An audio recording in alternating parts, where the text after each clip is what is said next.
توکل ہو تو موسیٰ علیہ السلام جیسا ہو۔ اور پتہ ہے موسیٰ علیہ السلام کا توکل کیسا تھا؟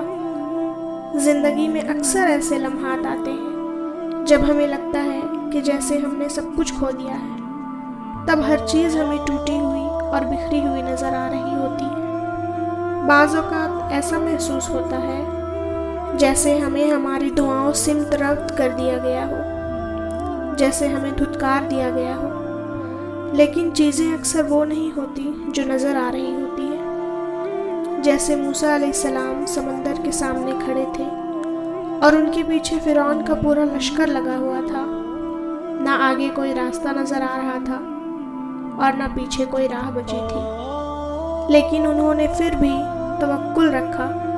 اللہ نے سمندر کے بیچوں بیچ ان کے لیے راستہ بنا دیا۔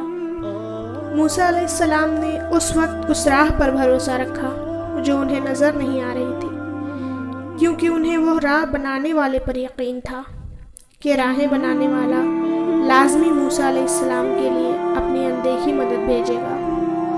انہیں یقین تھا کہ ان کا محافظ ان کی حفاظت کرے گا، اور بس اسی یقین پر ان کی حفاظت کا انتظام کر دیا گیا۔ تو آپ نے بھی اپنے اللہ پہ موسیٰ علیہ السلام جیسا ہی توکل رکھنا ہے۔ اپنے منصوبوں کے فیل ہو جانے پر مایوس نہیں ہونا، کیونکہ آپ کے اللہ کے پاس آپ کے لیے پہلے سے ہی منصوبہ موجود ہے، اور اللہ کا منصوبہ سب سے بہترین ہوتا ہے۔